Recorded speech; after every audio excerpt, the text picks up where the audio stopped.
Шығып жүріп сайға бірде қырғада, ескерткіш деп аттың басын бұрғаны.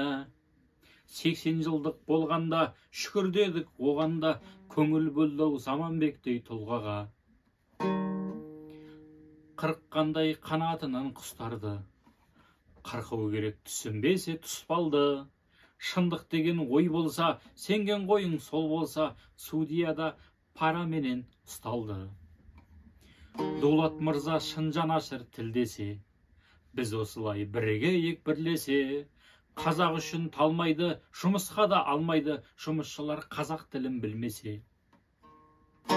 Бастықтардың айтатұғын сөзі жоқ, не болмаса тексеретін көзі жоқ. Әңгіме емес алып қашпа, емханада балқашта, құжаты бар нанның бірақ өзі жоқ.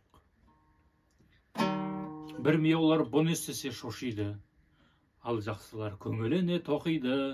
Қуанышты жаңалық қалды бәрі таң қалып, Оксфордта қазақ тілін оқиды.